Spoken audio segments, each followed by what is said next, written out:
Yo, what is up guys? It's Pedro here. So we got a ton of big news today. So the Washington Commanders are releasing Landon Collins, DeShazer Everett, Ereck Flowers, and Matt Ioannidis. So a lot to talk about, including what will the Washington Commanders do for their D-line depth and also that other guard spot because they lost Brandon Sheriff and now are losing Ereck Flowers. So we're going to talk about that and much more in today's video. If you guys are new, make sure to subscribe for Washington and NFL content. Help me get to 7,500 subscribers. Also, hit that like button and turn on those notifications so you never miss a free agency video.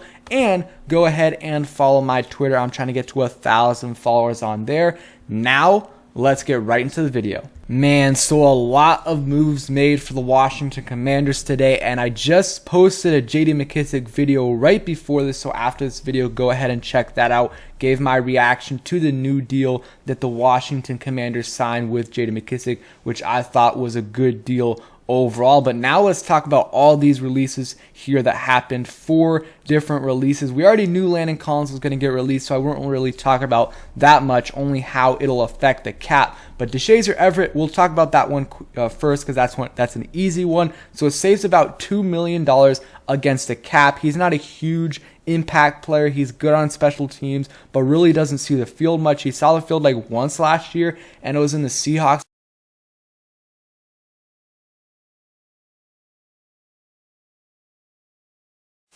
Didn't play much last year on defense, and when he didn't play well. And then he also had the off the field issue that happened I believe during the season, and that still hasn't gotten resolved. I'm not sure if that played into the decision, but we'll see about that. But the big surprise is Ereck Flowers, and Matt Ioannidis is a little bit of a surprise as well. So we'll first start off with Matt Ioannidis. So do I love the move? No, but I do understand it. So they cut Matt Ioannidis and they save about $6.9 million versus the cap. And I'll read this from John Kime. They did make a last-second mild push to keep Tim settled, but weren't close to Buffalo's offer. Not sure Ioannidis was ever that thrilled with the text he was asked to use. Missed 13 games in 2020, 2.5 sacks in 16 games this year.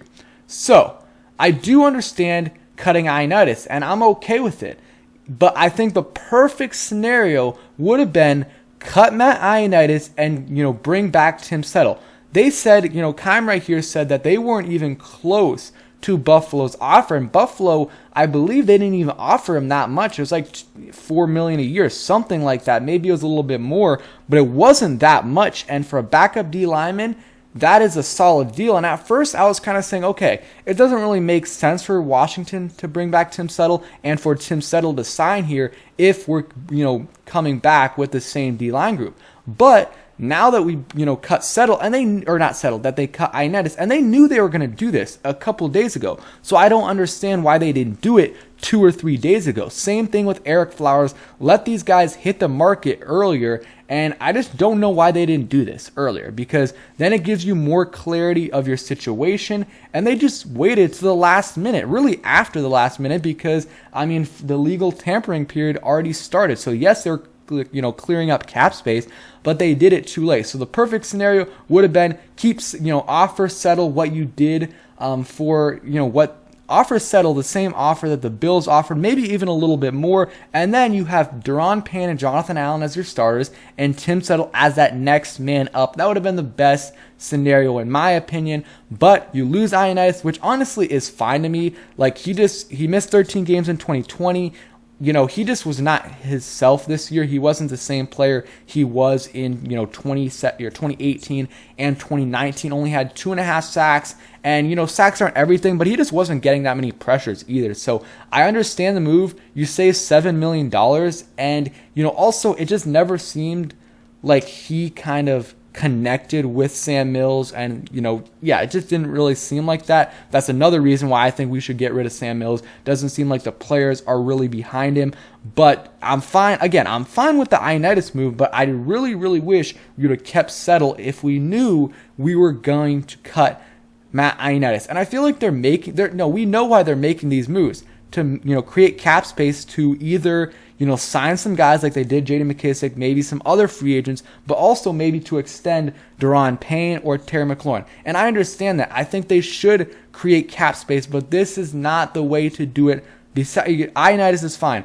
But the next player I'm talking about, Ereck Flowers, they did not need to cut him. I mean, you look at other teams around the NFL, they are very creative when it comes to creating cap space. Washington's front office is absolutely terrible at this. They do not, they cut players instead of either restructuring contracts or just, doing other things. They just, cut them. And I don't really think that's the way to go about things. You look at the Saints, they were $80 million over the cap, and they got under the cap today and are in position possibly to land Deshaun Watson, who's going to count about, a $40 million cap hit. How are they doing this? Because they are creative. They have, different deals than we have. They, push money off later. They have, higher signing bonuses. They're restructuring constantly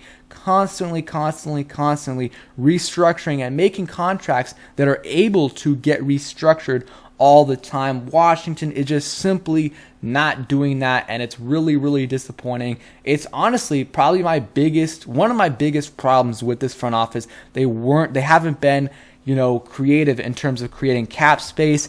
And, Ereck Flowers, they definitely could have done other things to create cap space. First off, they could have extended Ereck Flowers. They could have extended him or, just done other things besides cut him, cut your best or second best offensive lineman who had a really good year this past year. The people in the locker room love him, and yes, it creates $10 million in cap space, but if you extend him, you can probably create like $6 or $7 million in cap space and keep him around for a while. So is it really, really worth it to do that when, yes, you're going to save $7 million, or you're saving $10 million here, but let's say you extend him, then you're saving $7 million, and it's only a $3 million difference. But now we're gonna have to go out and likely sign a replacement guard. So it's really not gonna make that much of a difference in terms of cap space if we just would have extended him. I mean, I guess the question comes up: Did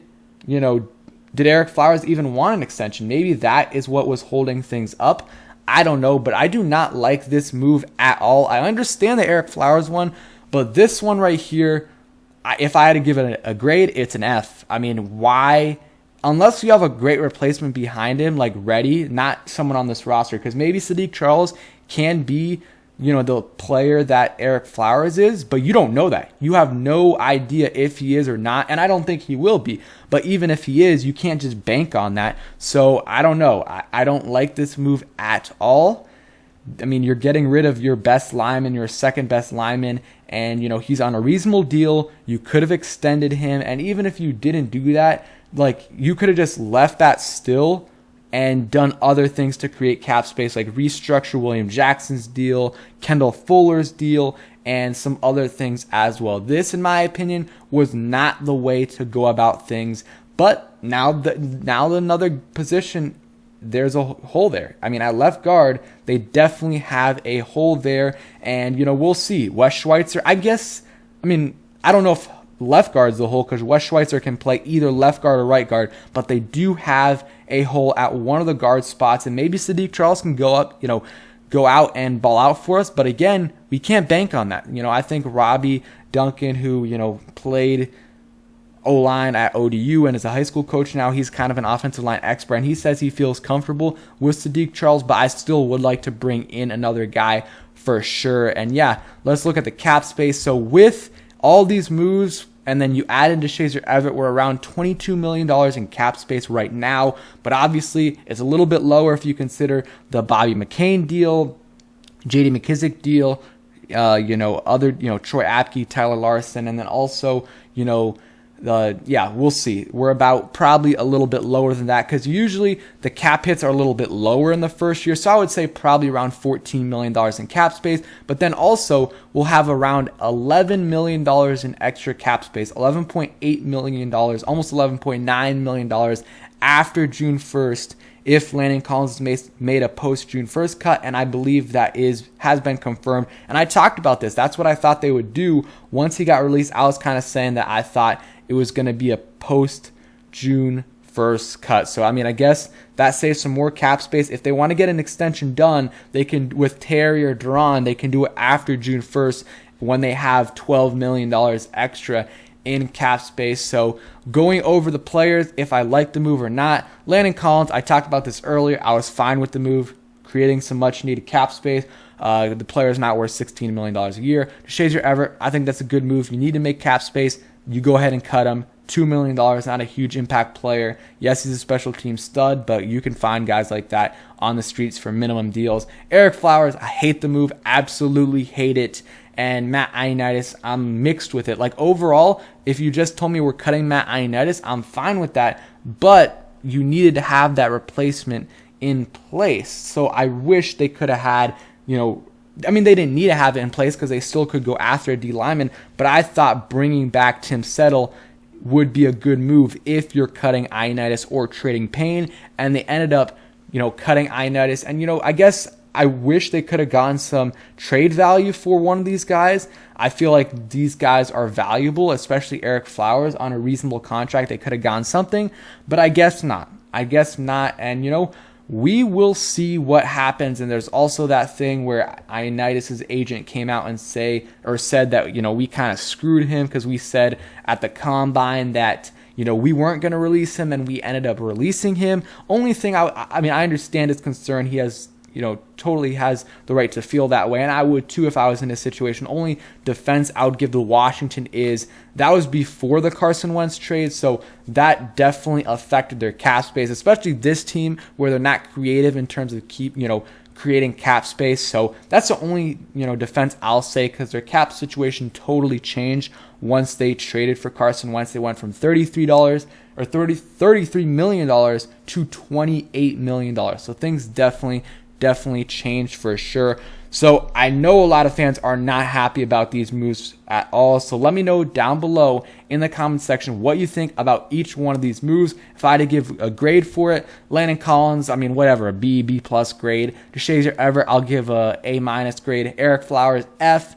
Matt Ioannidis, I'll give, if you're just thinking about cutting Matt Ioannidis, I'll give that like a B- grade. But in terms of if you factor in that they didn't bring back Settle, then that's probably like a C- grade. And yeah, it is what it is. Ioannidis has kind of fallen off the last couple years, so it's understandable they moved on from him. But now they're going to have to they're going to have to add some D-line depth. So there are some guys in free agency. Maybe I'll make a video. We'll see. But thank you guys for watching. Hope you guys enjoyed the video. If you did, please hit that like button, subscribe if you guys are new, and turn on those notifications so you never miss a video. Peace, guys.